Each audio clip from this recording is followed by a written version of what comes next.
So I'm going to start and first of all say welcome to all of you. It's really lovely to see quite a few familiar faces, as well as the odd name that we haven't met before. So to those of you who are new to a Jewish Renaissance or a Lyons Learning Programme, we're really delighted to have you join us. My name is Aviva Dorch. I am the Executive Director of Jewish Renaissance magazine. I'm joined on my call by Emma Brand, who is the Lyons Learning Programmer. And together we are going to host this series, which starts this evening and is about the Yishuv. It came about because, as I'm sure you're all aware, this year is the anniversary, it's the 75th anniversary of the State of Israel. And in thinking about how we celebrate, commemorate, mark, explore that 75th anniversary as a British Jewish diaspora group, what we kept coming back to was the sense that before the state came to be, that piece of land was under the British mandate. So what we want to do is reflect on the pre-state, and then by the end of the series we will finish off by looking at how the state begun, decided its constitution, declared its independence. We're going to take you on a journey through the next 6 weeks, through the art, through films made about the Yishuv. We're going to have some quirky sessions exploring the infrastructure of dog training in the Yishuv. And we're going to have some very serious sessions, including on looking at the Irgun and the Haganah and asking some of those questions about the violence. But to start off with, I'm really delighted that we're going to have a historical overview.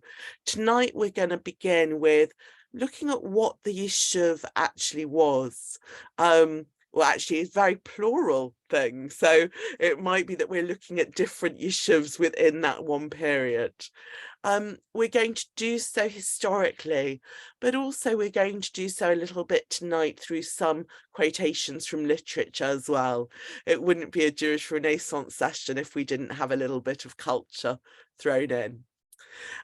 To take us through this evening, I'm delighted that we have Professor Aviva Halamish to join us. So Aviva is Professor Emerita of History at the Open University of Israel, and she's former president of the International Association for Israel Studies. Her research encompasses the history of the Jewish people and of Palestine in the 20th century.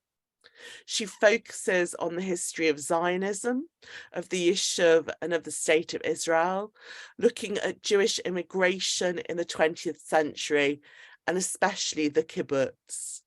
Aviva's authored or edited over a dozen books and published scores of articles on various aspects of this history. She's really one of the people in the world with the most expertise on this field, and I'm really delighted she's joining us. Aviva's going to speak to us for about 40 minutes, and then we're going to open it up to questions. So please, if there are things you want to ask, put a note in the chat, and later on we will bring you on screen and open up the conversation. So thank you so much for joining us, and from one Aviva to another. Thank you very much. Good evening. Good evening from Tel Aviv. You see, when I was asked by Ms. Emma Brand to give you a brief review of the history of the Yishuv, I was pleased to comply. But when I saw the program, in the program, what I'm supposed to talk about, I realized that I had undertaken a task somewhat similar to that of Hillel the Elder, who was asked to teach the entire Torah while standing on one foot. So I will do my best to expose you to some main features of the Yishuv during the mandate period, and will be glad to further elaborate upon them and other issues following your comments and questions. And I also trust my colleagues who will speak in the next meetings to fill the lacunas. So at the end of the First World War, some 56,000 Jews were living in Palestine. They constituted a heterogeneous community in a remote part of a declining empire, the Ottoman Empire, having neither institutional infrastructure nor recognized leadership. Then, within 30 years, this community, known as the Yishuv, evolved into an autonomous society, a state in the making, ready for independence. This transformation took place under difficult circumstances. One, the Yishuv was subject to foreign rule. Second, it was involved in an escalating confrontation with the Arabs inhabitants, and I hope you will know that they were throughout the entire period, the majority in the country, the Arabs. The Yishuv grew rapidly, absorbing hundreds of thousands of immigrants, and within these 30 years, the Jewish population of Palestine increased from 56,000 to about 600,000. The main purpose of my short talk is to describe and to analyze how the Yishuv was transformed from a marginal, passive body that its lot was determined mainly by outside forces into an active element whose activity largely determined the nature of Palestine and its history.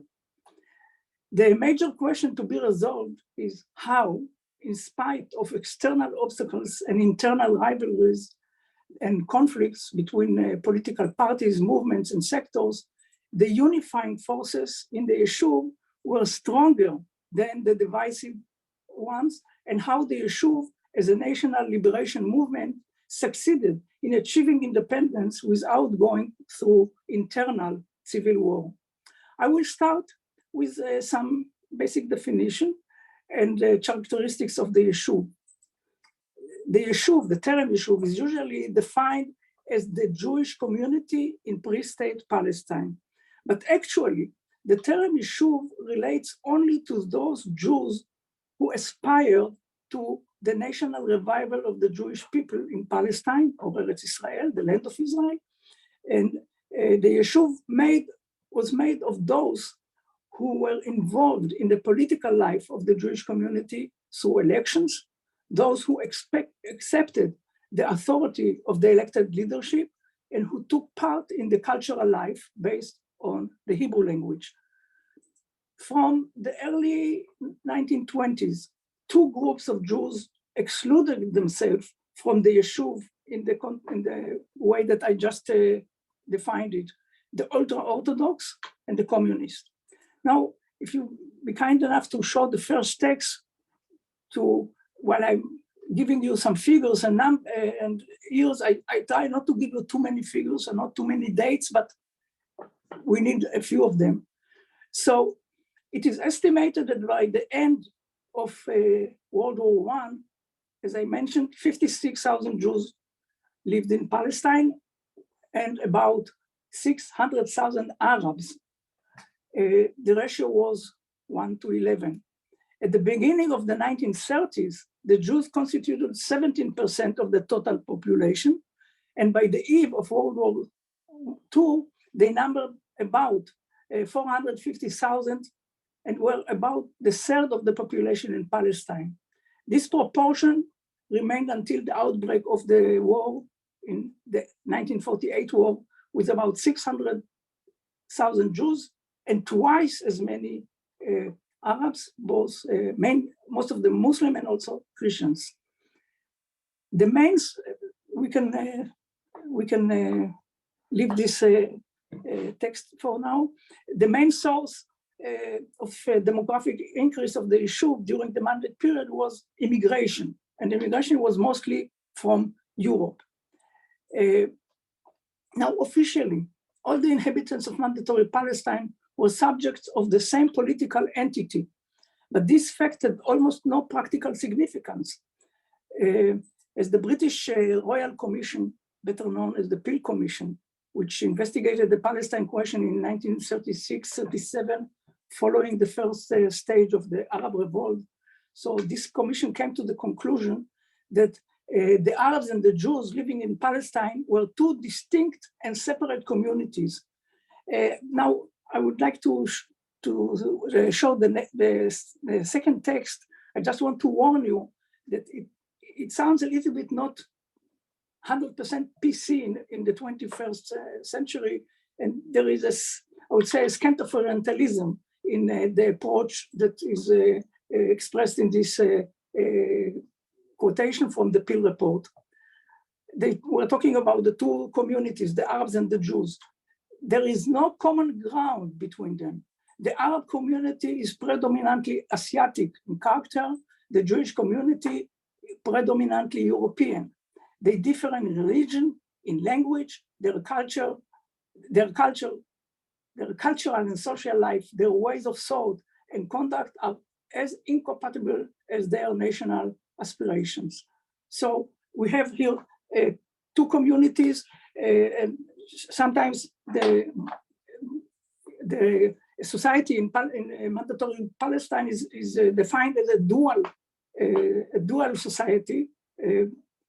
The Jews and the Arabs were in a parallel to each other, but not involved with each other.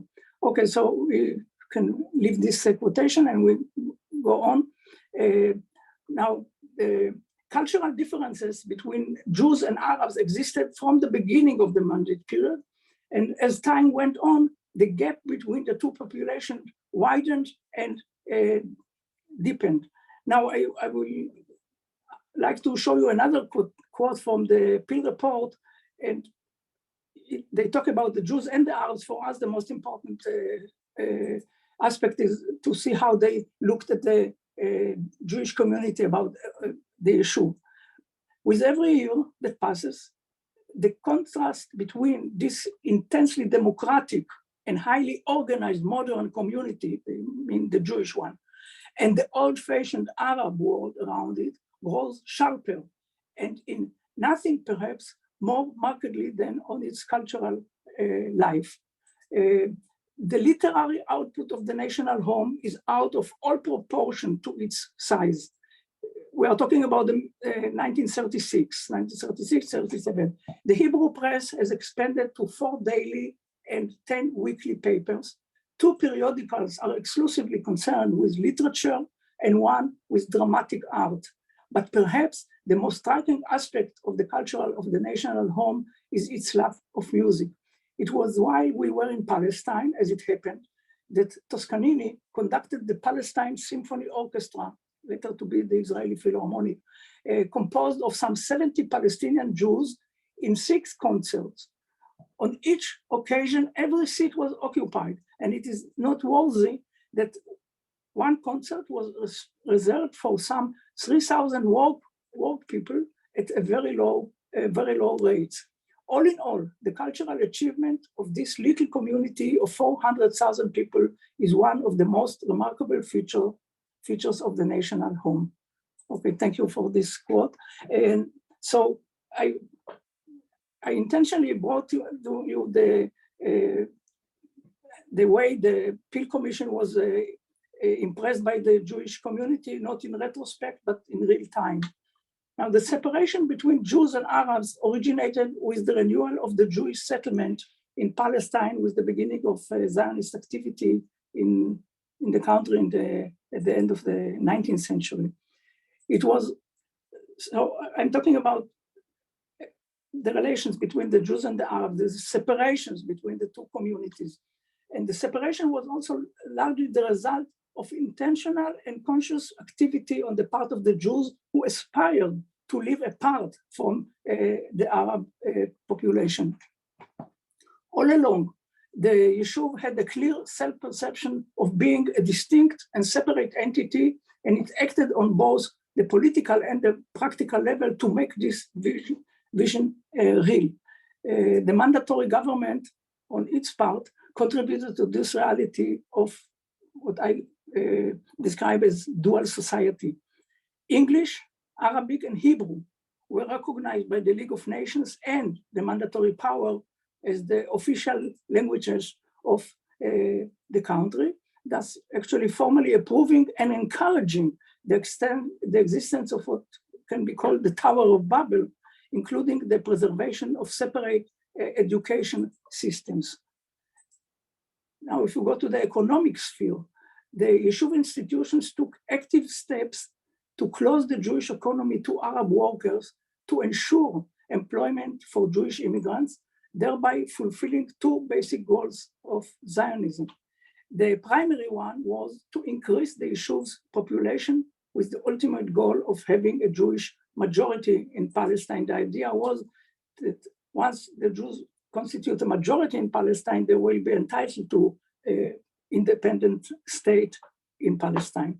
So achieving this objective of being majority in Palestine was dependent on the supply of jobs for new immigrants, and the closure of the Jewish market to Arab labor was intended to defend Jewish workers from unfair competition with Arab workers for the limited supply of jobs. And I'm saying unfair competition because employing Arab workers was much cheaper than employing Jewish ones.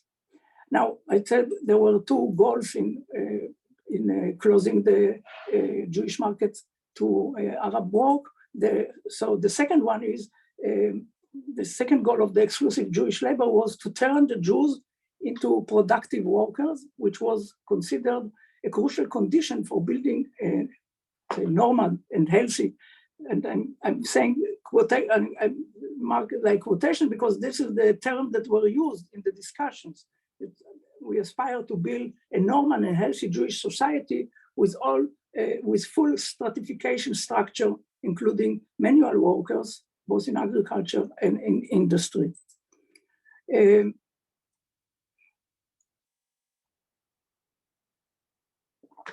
A basic consensus prevailed in the Yishuv over the goal of striving for a Jewish majority in the country to be achieved by immigration and the eventual establishment of an independent Jewish entity. I'm saying entity because they didn't use the word state for a long time, but they said Jewish, they say the national home and other expression, but what they really meant was to establish a Jewish state in Palestine.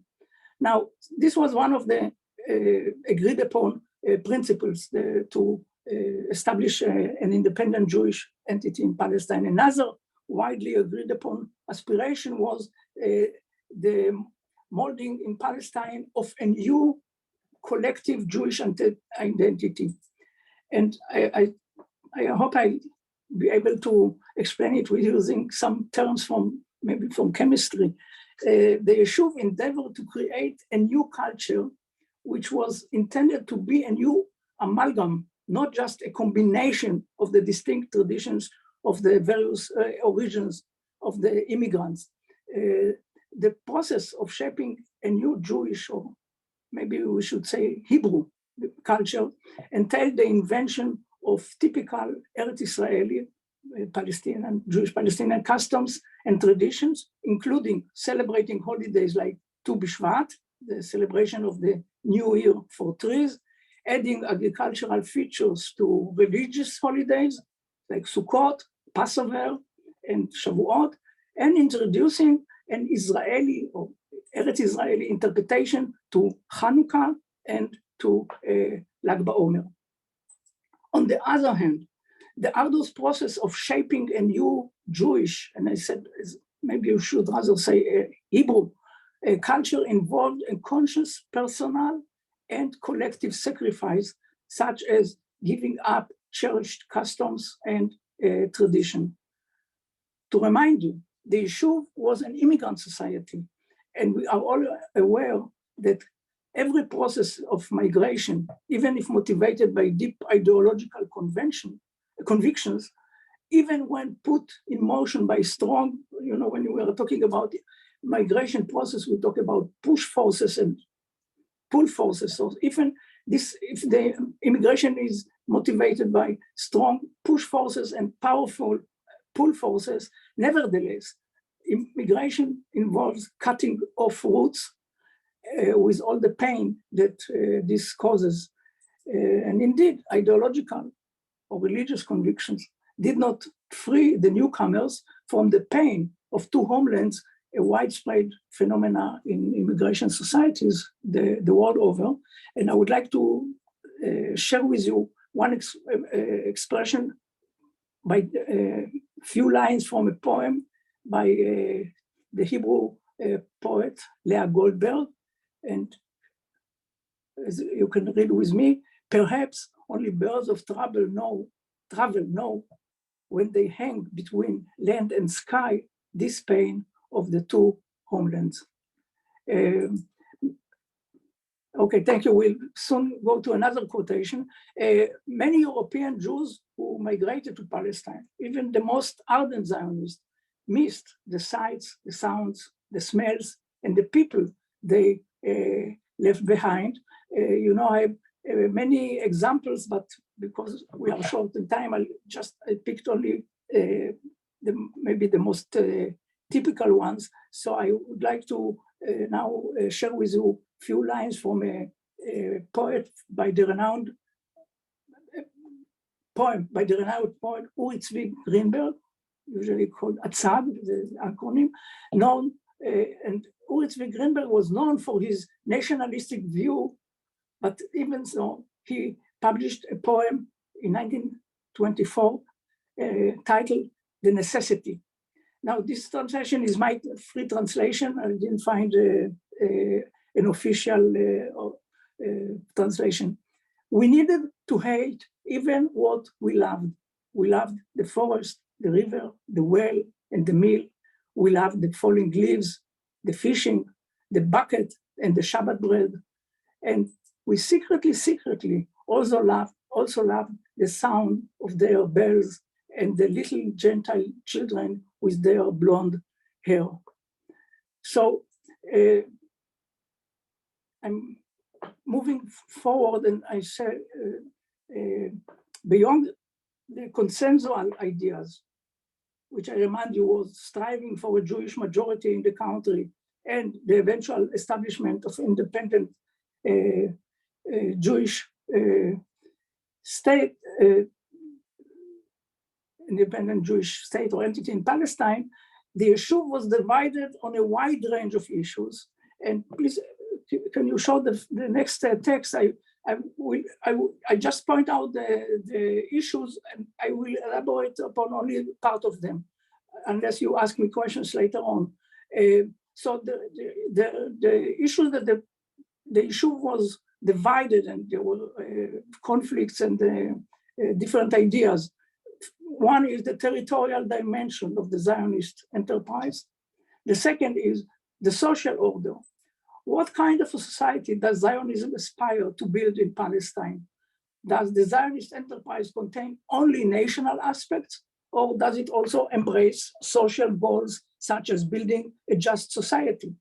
The right and the center parties were of the opinion that the object of Zionism should be limited to establishing an independent Jewish national entity, while the left-wing parties expected it also to have attributes of social justice and equality.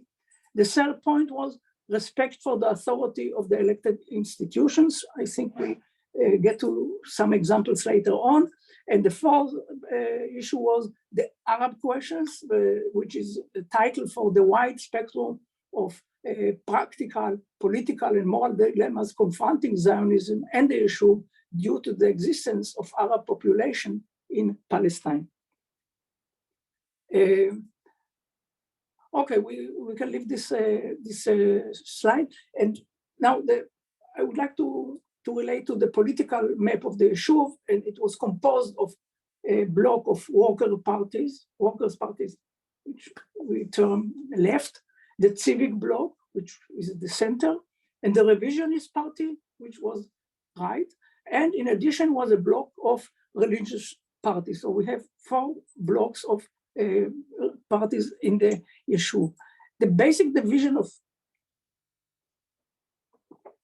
the political power in the Yishuv was determined early in the 1930s, and its main features remained intact for many years, actually until the establishment of the State of Israel, and in many respects also maybe until the political upheaval of the 1977 election, when the Likud party defeated the Labour Party. Now, the left of the center Labour Party, Mapai, which was headed by David Ben-Gurion, enjoyed hegemonic status as the largest party in the Yishuv and also in the Zionist organization. However, since this party did not receive, or I would say received less than 50% of the vote, it forged what is called a historic alliance with the religious party Mizrahi. And the two parties formed the core of the governing coalitions in the Yishuv from the 30s on. The revisionist party, headed by Zev Jabotinsky, claimed that the aspirations of Zionism were solely national, as I mentioned before, while rejecting the socialist component of labor Zionism. The revisionists withdrew with the Zionist organization in 1935. They split from the Zionist organization. They founded the new Zionist organization while repudiating the legitimacy of what they call the old Zionist organization and defying its decisions and authority. So the revisionist party had their own military organization. I think the other Aviva mentioned it before, the Etzel, an acronym for Irgun Tzva'i Leumi, and in English, National Military Organization, or in short, it's called also in English, the Irgun, which conducted military and terrorist activities against Arabs and the British. After 1940, a splinter group of Etzel formed another underground group, Lehi, which is the acronym Lochamei Cherut Israel, Fighters for Israel's Freedom, and it's known in English as the Stern Gang. After I said before that the Yishuv, as I tell them, it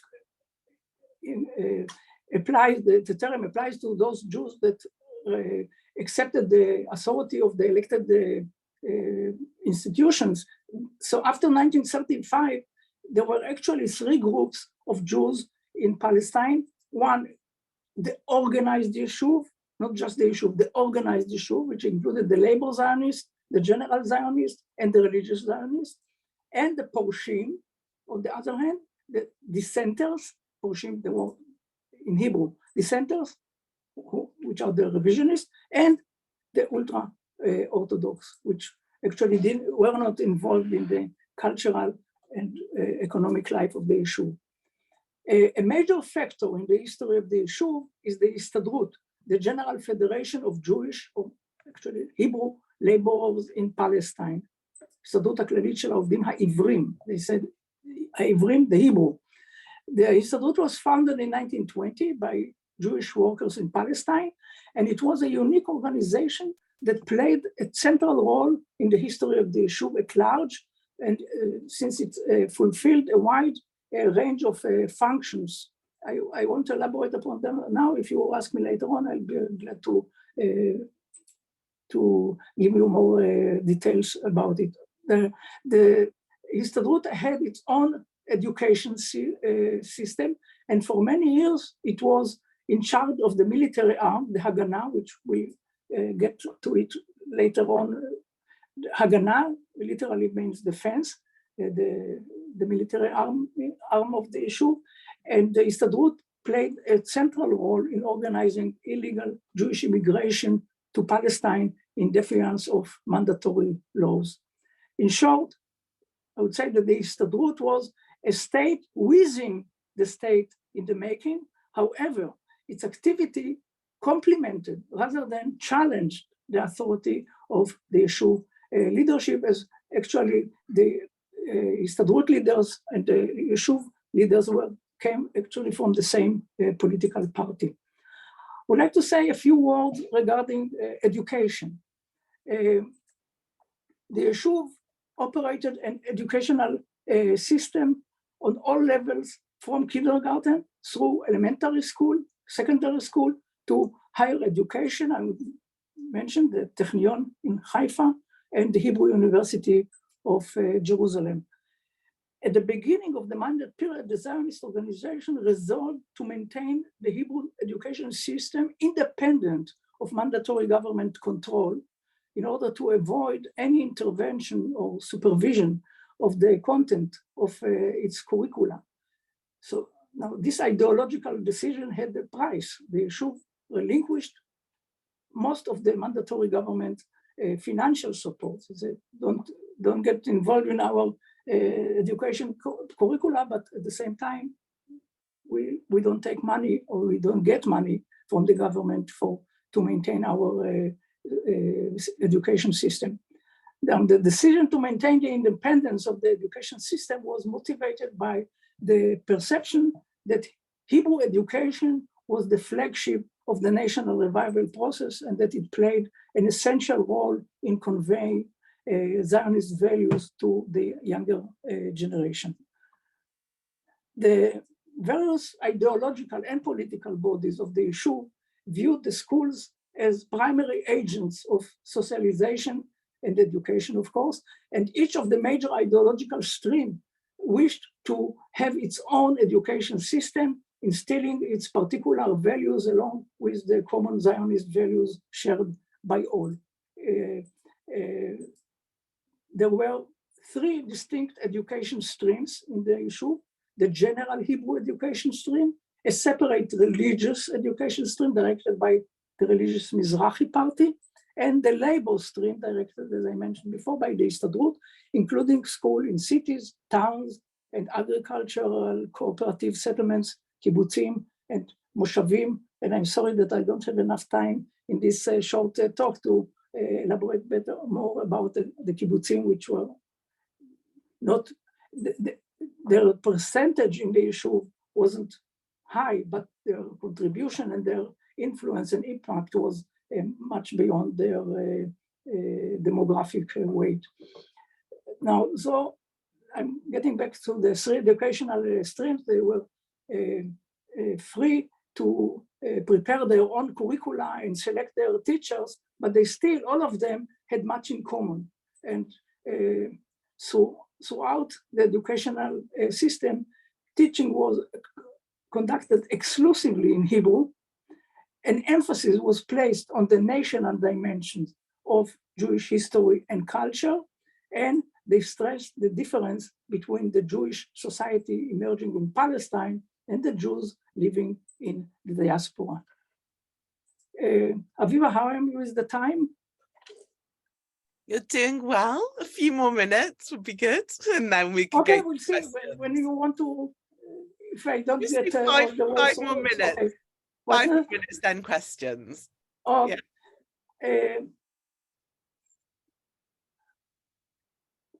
Now, to end the story of the educational system, and I'll skip all the differences, and I just want to quote 2 lines from the report written by the mandatory government education department, and they claim that the Mizrahi stream, that means the religious, was educating in the spirit of yesterday that would probably never return, while the labor stream was educating for a tomorrow that most likely would never arrive. That's, I think, it's sort of British humor, I think. I would like to elaborate, to talk with you about the Yishuv as a democratic society. The Yishuv featured almost all the attributes of a democratic state except sovereignty. It was organized and functioned along the lines of a parliamentary democracy, and even its underground paramilitary arm, the Haganah, was subject to the control and authority of the democratically elected civil leadership. These features of the Yishuv impressed the various committees that investigated the situation in Palestine, such as the Peel Commission in 1937, which I already quoted from its report, and I would like, if you please can put I think this is the last quote from the Peel report, which Can you share the screen with the text number 7? Hello?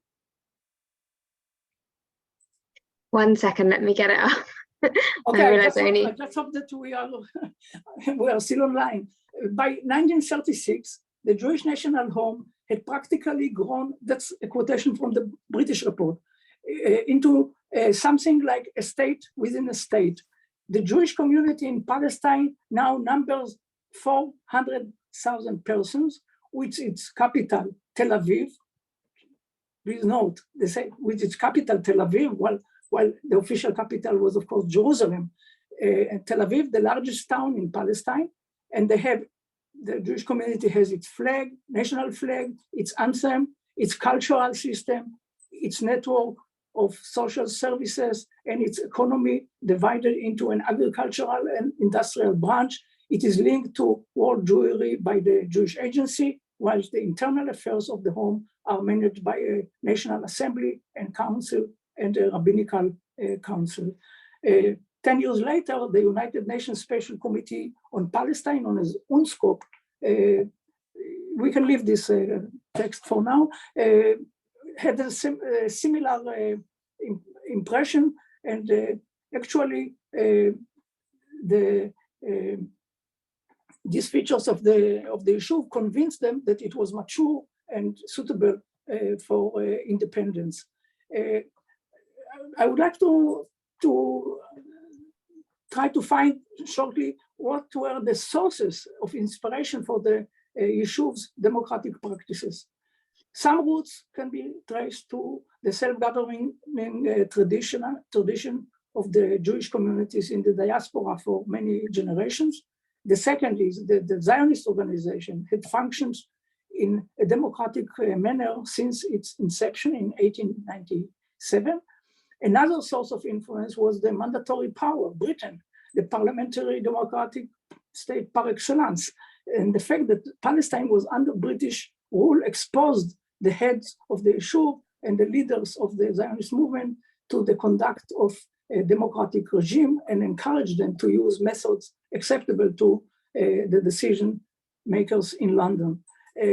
Fostering democracy in the Yishuv can also be explained by the need of the Zionist movement to gain the support of public opinion in democratic states, thus obligating it to be attuned to the values of those states and to the view of the Jewish communities that supported the Zionists, the Yishuv, both politically and financially.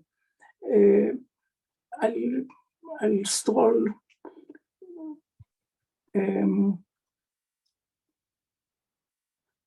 Okay, all in all, the democratic sources of influence toned down the opposing factors, and the Yishuv acted as a formal, or maybe we should say procedural, democracy, and was conducted according to the decisions of the majority. The Yishuv was spared the dilemmas faced by liberal democracies, mainly relating to the rights of the individual and of minorities, since those issues were outside the authority and control of the Yishuv, while it was under foreign rule.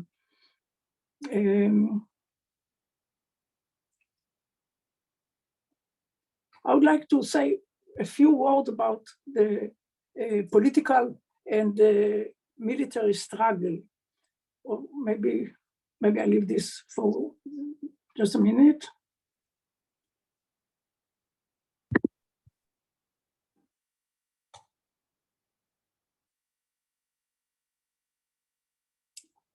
Okay, I'd like to relate to the Arab Revolt in 1939, to 1939, that put the Yishuv and its leadership to a severe test regarding the appropriate ways to react to the escalating violence. The Yishuv's political leadership and the command of the Haganah advocated a policy of restraint, in Hebrew, Havlaga, while the revisionists and other extreme elements were in favor of a policy of retaliation. Restraint did not mean passive acceptance of Arab attacks, but rather represented an opposition to a line of counter terrorist actions and blind attacks on innocent individuals with no proven connection to anti-Jewish violence. There were a number of moral grounds for the policy of restraint, but the main reasons were predominantly political, pragmatic ones, and above all, the wish to preserve British goodwill and cooperation in the political and military areas. The Yishuv leadership insisted on conducting all military activity according to the decisions of the elected institutions and on preventing uncontrolled actions that had the potential of being counterproductive. National unity in defining both the ultimate goal and the tactics used to achieve the goal was of utmost importance at the final stage of the struggle for independence in the years 1945, 1948. I understand you will have a lecture about the bombing of the King David headquarters, but I just relate that from late 1945 until the summer of 1946, the Yishuv conducted a multi-front struggle against the mandatory power. It organized illegal, or maybe we would say clandestine immigration, Ha'apala, carried out military operations against various British targets in Palestine, founded new settlements, and engaged in a variety of diplomatic and political activities in London, New York, Washington, and around the world, aimed at winning support for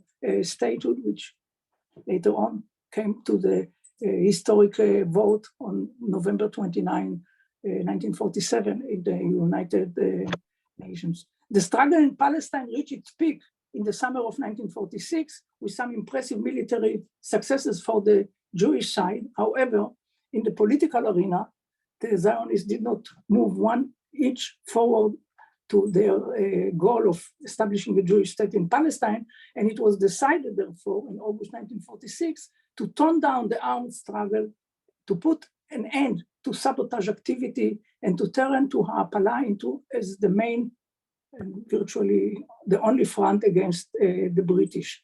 At the same time, it was decided to pursue mainly political measures for independence while secretly preparing for the inevitable and decisive battle accepted to be with the Arabs. Now, not all members of the Yishuv understood the tactical restraint needed at that stage of the struggle for Jewish state, particularly when the dissent, the Porshim, the Etzel and the Irgun and the Stern Gang continued to attack the British. The primary aim of the Zionist movement at that juncture was to prove that its elected leadership was capable of imposing its authority on the Yishuv. Therefore, the terrorist activities of the dissident organization jeopardized this claim and threatened to infringe on the line of restraint adopted by the leadership. The broad consensus that united the Jewish population in Palestine around its leadership was a major factor in the Yishuv's ability to engage in the war with the Palestinian Arabs and later with the Arab states. The war broke out at the end of 1947, and it was a main reason why Zionism, unlike many other national liberation movements, was spared a civil war stage on its road to independence. Indeed, a few times during the mandatory period, the Yishuv was on the verge of civil war, but once the differing sides realized the depths of the abyss they might fall into, they found ways to bridge the gulf and to avoid catastrophe. Thus, even the bitterest conflicts never turned into a total and irreversible schism. The common goals and interests were stronger than the disputes and the controversies. The presence of an external power, the British, forced the parties to find a compromise without external intervention or internal bloodshed. And the presence of a hostile, the neighboring people further cemented the Yishuv's cohesion. So, the bottom line, unity was implemented and enabled the smooth transformation from voluntary society, the Yishuv, to a sovereign state, the state of Israel, May 14, 1948. I'll stop at this point, and I guess we'll open it for discussion or questions, answers, whatever. Thank you very much, Aviva. Fascinating. And I know really interesting for me, someone sent in the chat very, very near the beginning, the question of, I've never heard the term Yishuv before. What does it mean? And I said, Aviva will answer it. And the interesting thing is, like, Yishuv literally is from the root to dwell or to sit. It literally means the word Yishuv is settlement, you know. It's right, right. But actually, the way you're defining it is as the state within the state. So pre the state of Israel, that there was the state in the making, not the state in the state, and state in the making. State in the making under particularly the British Mandate. Mm-hmm. Perfect. So to ask you a question about that, we've got a whole list of questions, but that first kind of piece about this kind of Jewish state in the making created under the British, I believe Rabbi Sybil Sheridan wants to talk to you. So Emma, would you bring Sybil in? Hello, thank you so much. I mean, certainly that was quite a sort of a feat, as you say, like Hillel, standing on one leg, because it is such a complicated period, and to cover it all in less than an hour, I think, and in English, it was absolutely phenomenal. I'm interested though. I found it extraordinary, and I didn't appreciate before quite how independent the Yishuv was in its internal organization, through its education and the rest. What exactly, though, can you sort of elaborate on what, in fact, was the British role, and how did the British interact with the Yishuv? Okay, you want me to answer each question, or you want to collect the questions? How it works? What are the rules of the game? Let's do it one by one. We have people with very different topics, so yeah. Okay, so the British Mandate was the external framework of Palestine, ruling both the Arabs and the Jews. The British were in charge of all the security matters and all the infrastructure, the railroads, the telegraph, communication, and they gave the Zionists special permissions to construct the electric company, which was under Jewish control, but with British consent. So now, actually, the British let both the Jews and the Arabs conduct their own internal matters on their own. The Arabs use it less. I won't go into it. They formed the higher Muslim Council, and actually it's the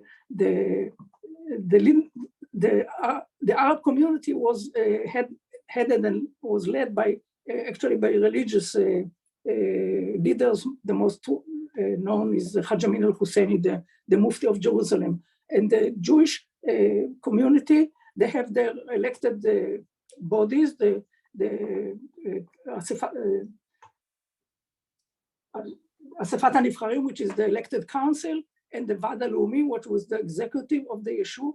And in all matters of settlement, education, now health system was conducted both by the government. There were government hospitals, but the Jews have their own health system, from clinics to hospitals and all kind of facilities.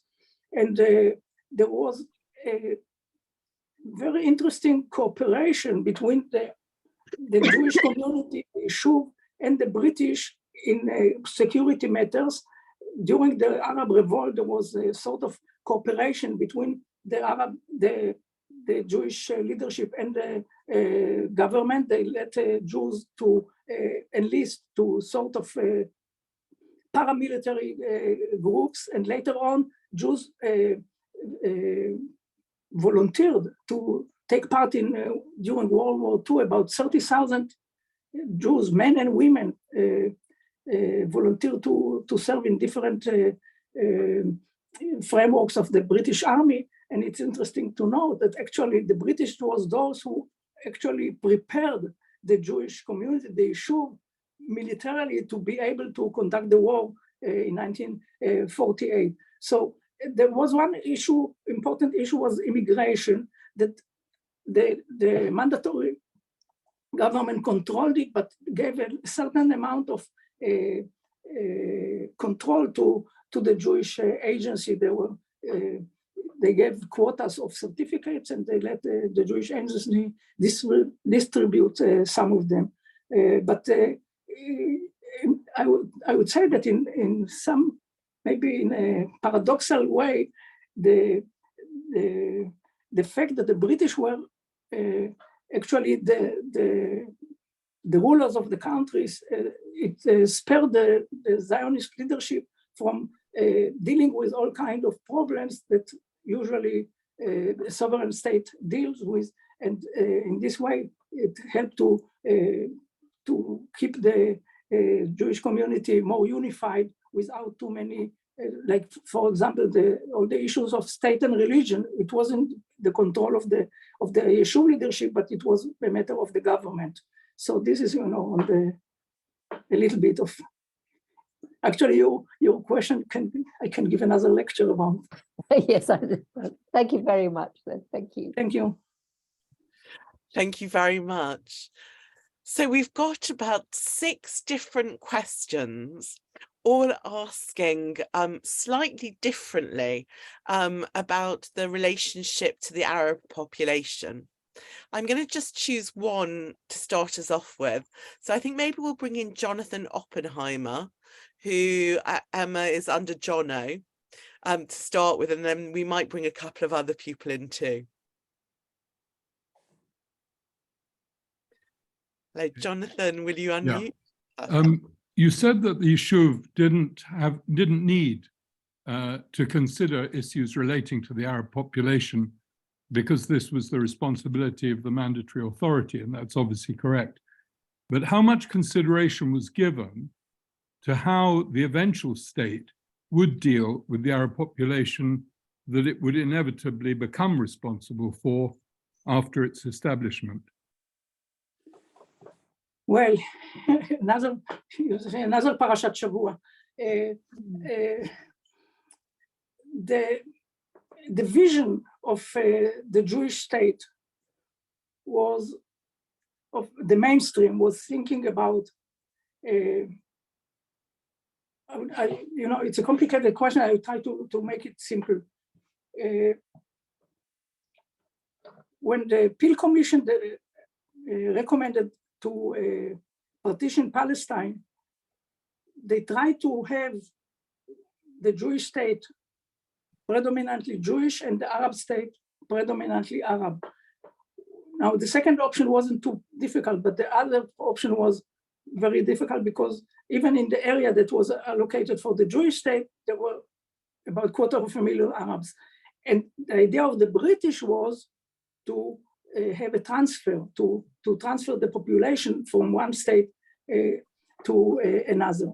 Now, the idea of the Zionist organization, which actually accepted the idea of partition, but later on during World War II, before the news, I would say the confirmed news about the systematic destruction of the Jewish people in Europe came. So the idea was that after World War II, just as after World War I, the Zionist organization accepted the Balfour Declaration. After World War II, the Zionist organization will accept a state on the entire area of Palestine.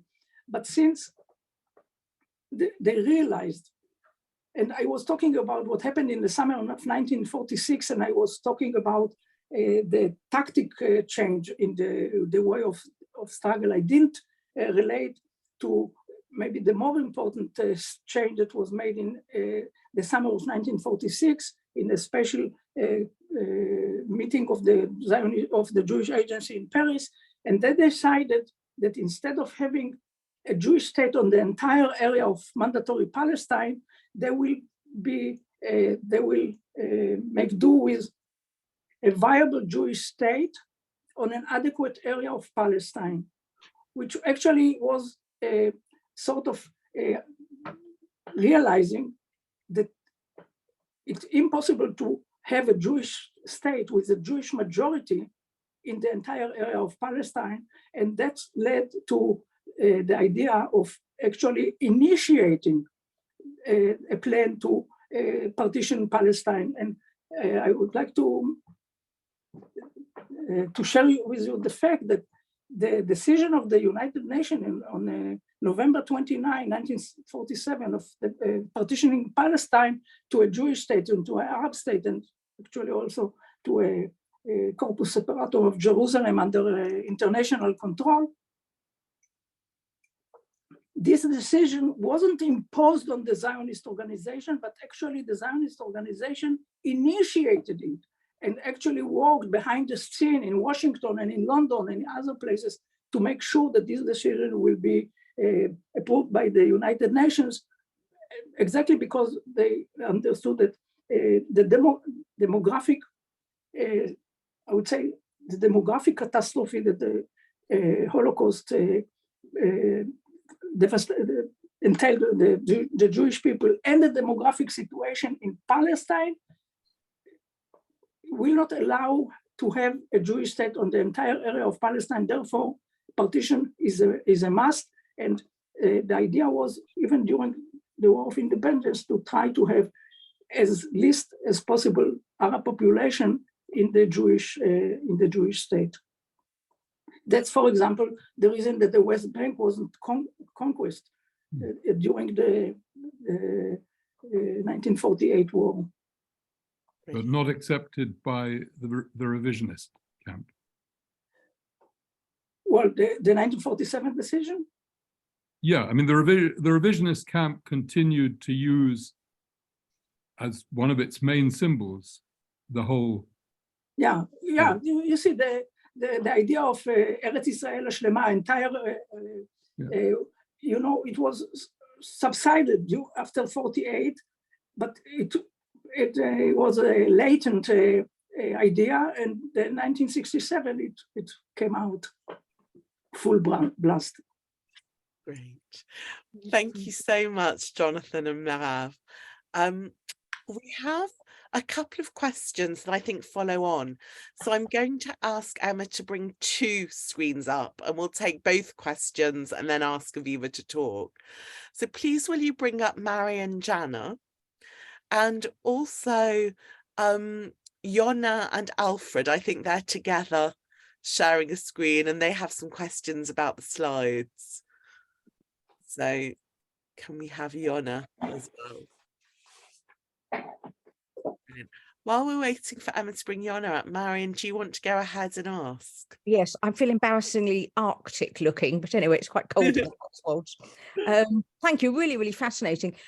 So I was wondering about whether there were any positive relationships or groups or initiatives between Jews and Arabs, whether in work or education or culture or anything. Brilliant. And before you take that one, Aviva, before you take that one, Alfred, who is next door, also has some questions about the Arab population. So maybe if Alfred adds in, and then you can take these questions as a whole. Alfred. Okay. Your first slide points out the population growth, and particularly references the Jewish population growth. But when you do the calculations, the Arab population has increased to nearly 1 million. What are the causes and factors that led to that population growth? There are all sorts of stories about it and all sorts of claims regarding the fact that there was influx because of the Jewish influence in terms of improving agriculture. Yeah, okay. Thank you. Thank you both. And if you both stay on screen in case you want to follow up. Aviva, do you want to take those two in the order you prefer? Okay, I will go one. First of all, the relations between Jews and Arabs during the Mandate period. You see, first of all, you need two for tango, you know, and it was also dependent on the will of the Arabs. Now, when I was talking, well, I'm talking about the dual society, that actually there were no really connection between Jews and Arabs. So first of all, in recent years, we see in the research that to the extent that there were relations between Jews and Arabs. So first of all, it was mainly in mixed cities like Jerusalem, Jaffa, Haifa, Tiberias, Tzfat, and it was mostly between Arabs and Jews from Muslim countries, that Jews that knew Arab to talk Arabic from home. Secondly, to the extent that there were relations, more general relations, it was mainly in the economic sphere. First of all, Arabs worked in Jewish enterprises, even though the Jews, the institutions tried to have what we call exclusive Jewish labor, but you know, the economic rules are stronger than any other political decision, up to a point when it comes to security matters. So Jews employed Arabs, but the Arab revolt actually made an end to most of to those relations that existed between Jews and Arabs before then. And you know, the relations between Jews and Arabs is also a topic for a series of lectures. Now, regarding the growth of the Arab population grew mainly by natural increase. There were infiltration of Arabs from first of all, there was no problem to come from Transjordan, what is Jordan today, to Palestine, because it was one political entity. It was the British mandate was over Palestine and Transjordan. But most of those people that came to Palestine, they came as temporary workers. They came for the season to work in the fields of the Jews, in the orchards, etc. But I want to, if you ask, you know, when we all know about the partition plan of the Peel Commission, but they had an alternative in case the partition won't materialize, or even until it will materialize. They decided to put a limit on Jewish immigration. Before then, the Jewish immigration was according to the absorptive capacity of Palestine, or actually of the Jewish economy. But in 1937, they decided to have a total number of immigrants, 12,000 a year. No matter from all categories, workers, capitalists, relatives, etc. Then in the renowned, another objective of the May 1939 white paper that actually put an end to the national home policy of Britain, they said the Jewish immigration will be 15,000 a year. Now, how it came from 12,000 to 15,000? The idea was that the Jewish immigration should not exceed the natural increase of the Arabs in order to maintain the proportions between Jews and Arabs, about 1/3 and 2/3. So in 1937, it was 12,000. In 1939, it was already 15,000, which shows us the rate of natural increase in the Arab society.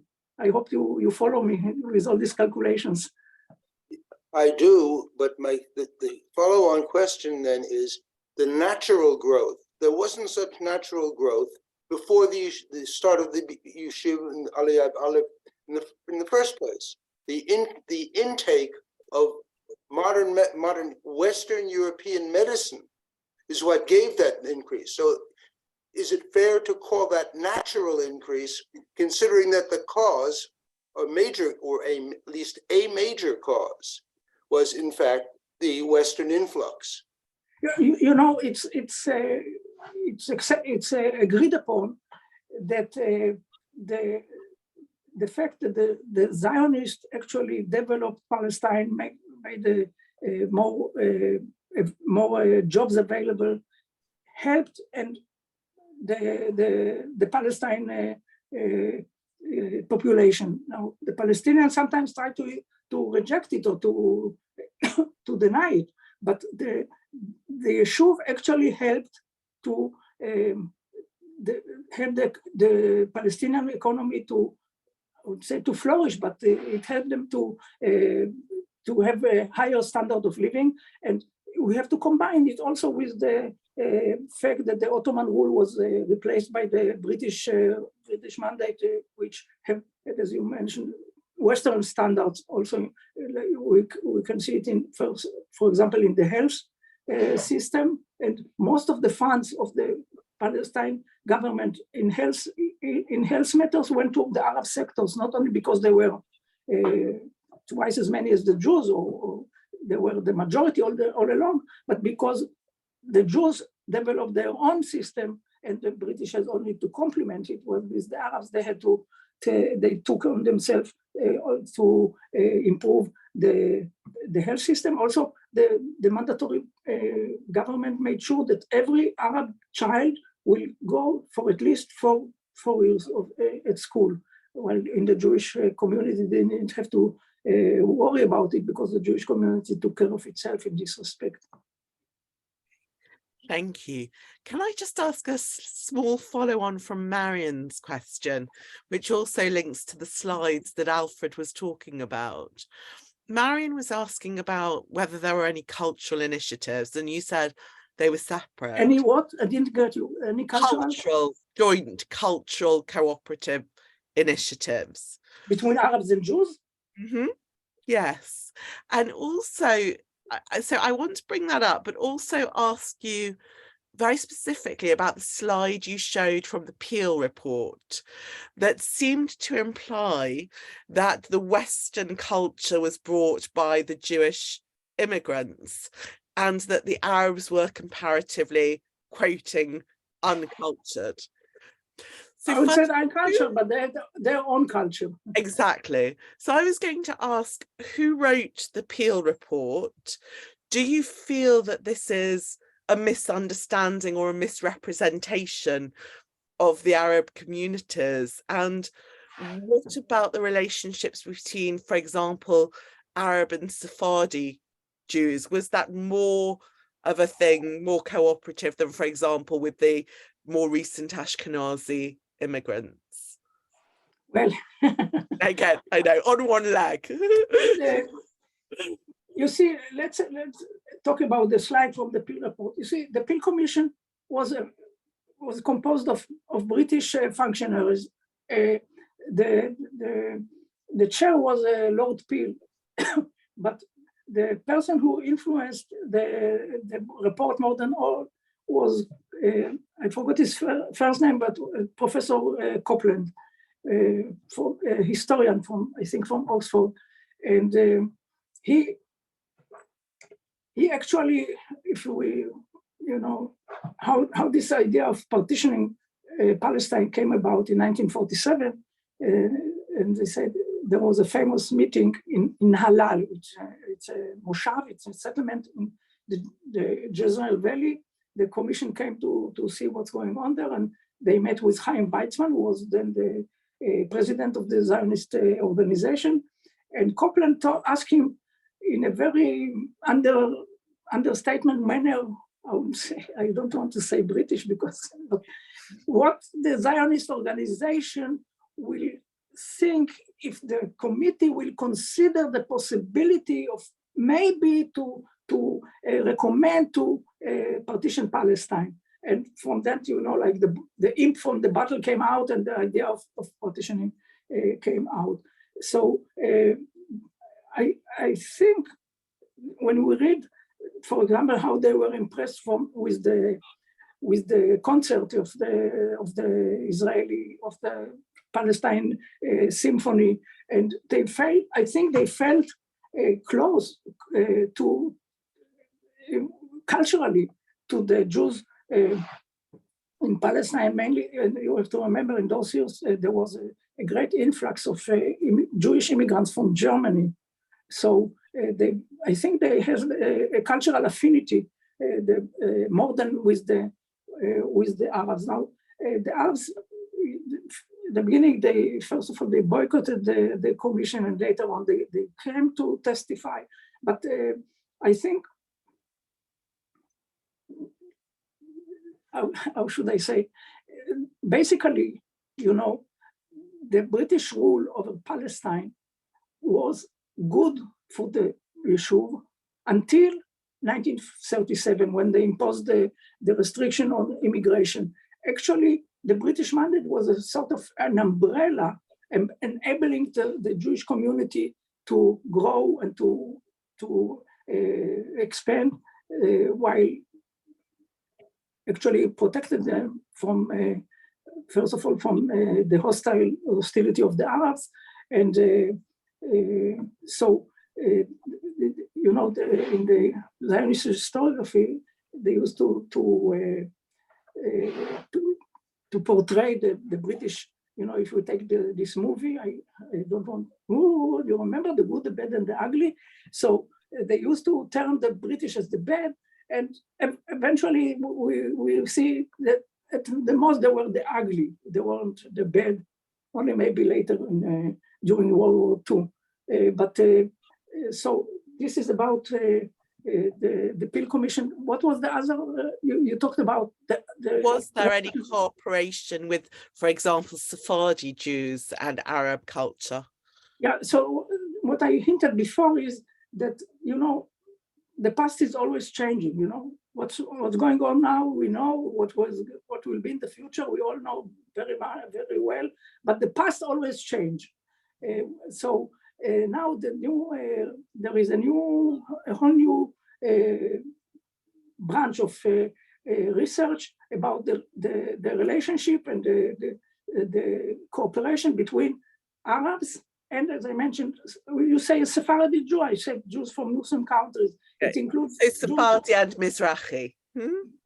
But you see, so there was more of cooperation and more of common activities between Arabs and Jews from Muslim origin, whether they were veterans in Palestine who came during the mandate period, then with the Ashkenazi, but also there were, you know, there were societies of Ashkenazi and also professors from the Hebrew University that tried to have some common activity and to try to have some common ground. And actually, usually it was on politically, the idea was to have a binational state in Palestine, not Jewish and Arab, but a binational state that was started with the Brit Shalom, the covenants of peace, by Arthur Rupin, and later Martin Buber was involved in all these ideas of maybe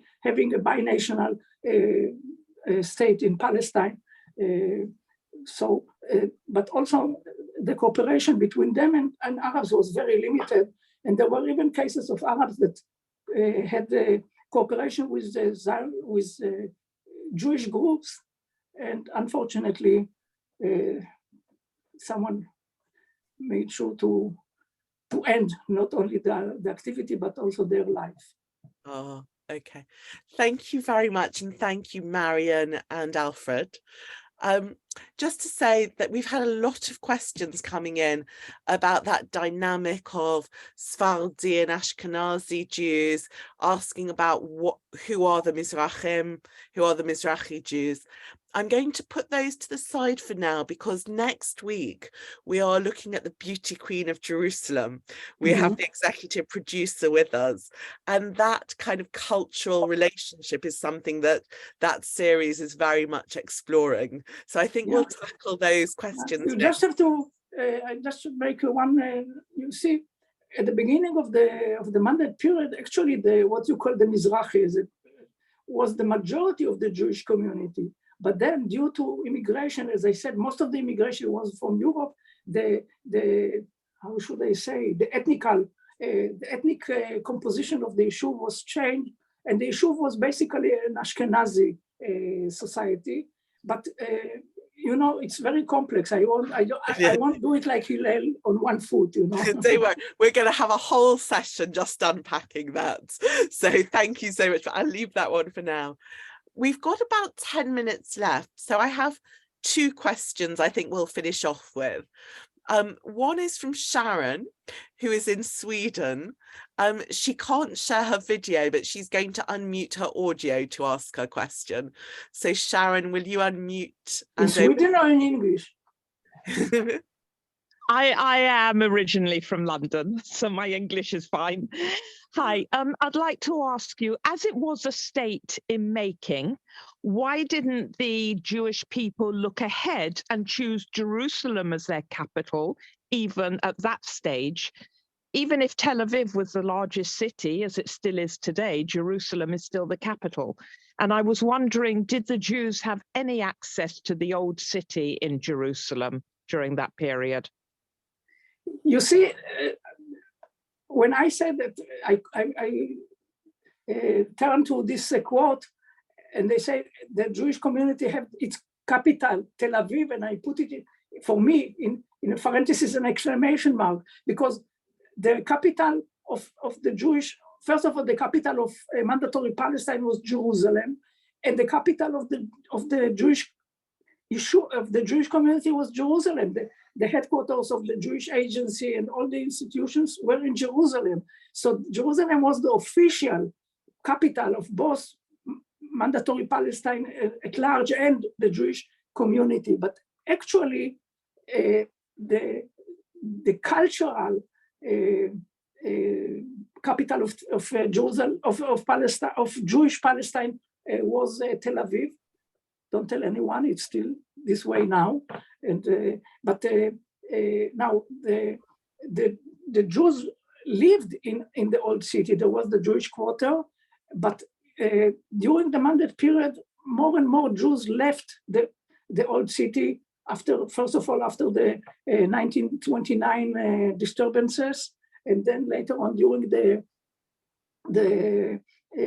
Arab Revolt, and in 1948, when the War of Independence, or the 1948 war started, there were approximately 100,000 Jews in Jerusalem, about 6% of the Jewish population in Palestine, but only 2,000 of them lived in the old city, because many of the Jews preferred to leave the old city during the Mandate period. So the Jews had access to the old city, to the Wailing Wall, and there were synagogues in the old city, but that was cut off during the war. So in that way, it was better before 48 than after 48 until 67. I didn't get you. No, I said in that aspect, it was better before 1948 than between 1948 and 1967. Well, you know, between those 19 years, you know, actually, according to the Armitage Agreement, Jews were supposed to be allowed to get to the Wailing Wall, but it wasn't implemented.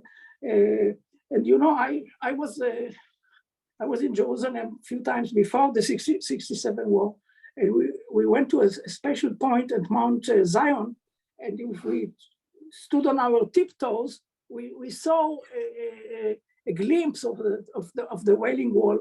But you know, sometimes I think that maybe yearning to something and longing for something, it's better than when the dream comes true. Okay, well, that is a perfect way to segue into our last question. So Mike had a question about that. He's not able to ask it himself, but I'm going to bring Emma on screen, and it's really to ask precisely that, right, Emma?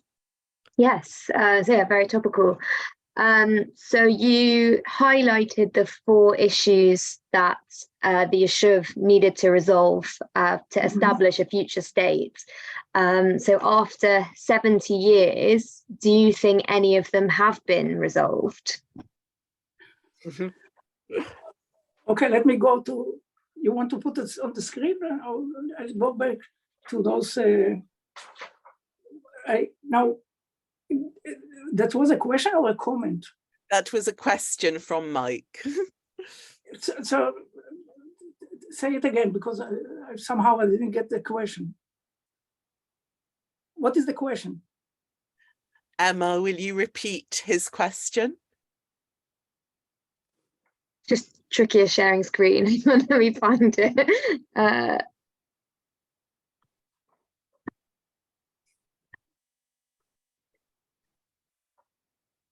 Shall I summarize? Yeah, I think so. Just now that I'm sharing. What he asked was that you talked about these 4 topics that the Yishuv set out to deal with. Do you feel 75 years later that they have been resolved, or what is the situation 75 years on? Okay, let me tell you too. I'll start by saying that I'm a historian. I'm not talking about things that happened less than 30 years ago, to be on the safe side. But you know, if you, I tell you, I don't know if you noticed, but I put much weight on the whole issue of the issue as a democratic society, which I think very important. Now, you see, the first point, the territorial dimension of the Zionist enterprise, I think this is maybe the major issue today in the public discourse in Israel. I mean, the territories, the occupied territories, should they be part of the Zionist enterprise or not? As to this whole question of the social aspects of the Zionist enterprise, I think I don't know if I should, unfortunately, but the left more or less lost this battle about having all the social features of the desired Jewish state. And, you know, actually, those features were already expressed by Herzl in his book, Judenstaat, the Jewish state, and his Jewish state had social attributes that unfortunately were not materialized in the state of Israel. The respect for the authority of the elected institution, you know, I'm not talking about things that happened less than 30 years ago. I don't relate to things that happened 3 hours ago. You know, I don't know if you follow what's going on. The elected institution, the legal system, and the Arab question is still, you know, the Arab question is actually connected to the first issue of the territorial dimension. And if you, I say, you know, I say a personal statement. I hope you won't kick me out of the picture. I think that the result of the 1967 war was the second worst event that happened to the Jewish people in the 20th century. Wow. Gosh, do you want to explain that a little bit more? You ask for it, what can I do? Good. Explain that. Just give us a couple of lines more to finish off. Excuse me? Do you want to just say a couple of lines to explain that, and then we'll you see, say goodbye? What happened in 1967, it actually took the train of the Jewish enterprise and the state of Israel, which went through very difficult period in the first years, you know, with first of all, the war, then the mass immigration, and all the problem of absorbing the immigrants from the Muslim countries. And it was sort of getting over the problems, and even with the Eichmann trial, also dealing with the Holocaust and its impact. And actually, what happened, the 1967 war, the results of the war, took the whole course of the the Jewish state offside, I would say, and instead of dealing with the internal problem of the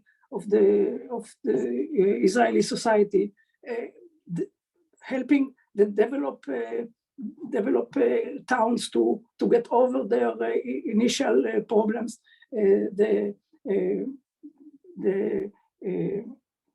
efforts, much effort was put into the occupied territories instead of investing in the Negev and the Galilee, and also caused such divisive, such a schism in the Israeli society.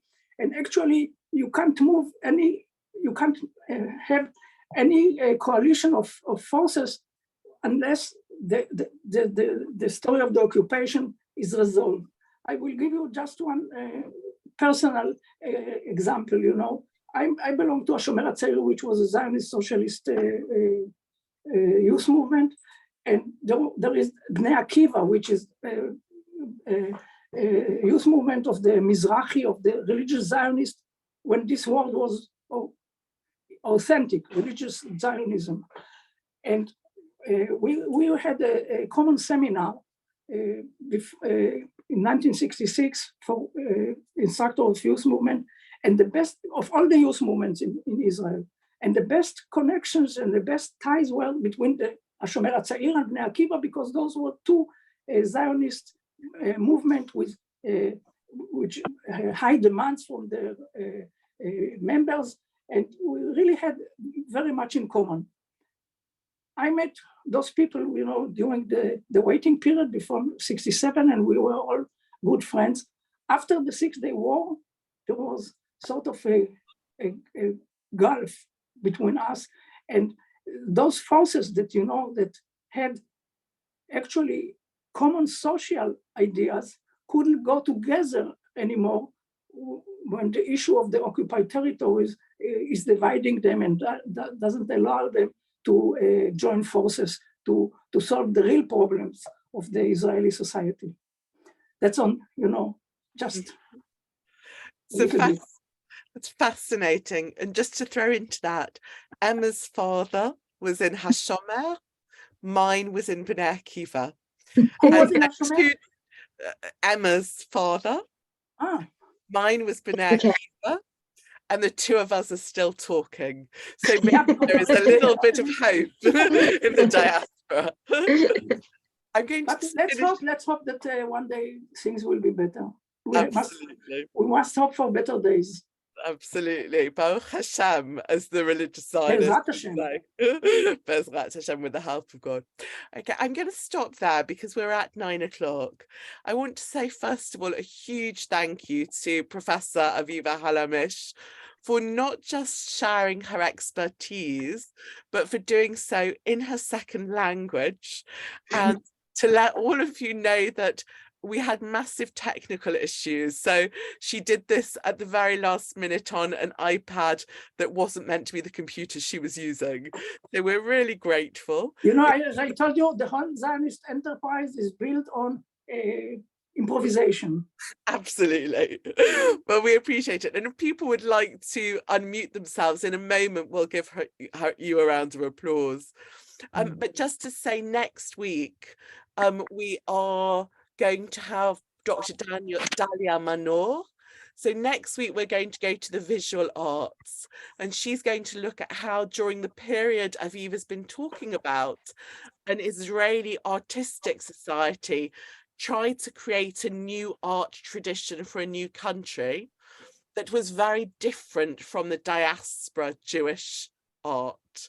And she's going to look at the politics through that artistic vision. So please do join us next week for Dalia Manor. But let us just say, come all together just to say a huge thank you to us.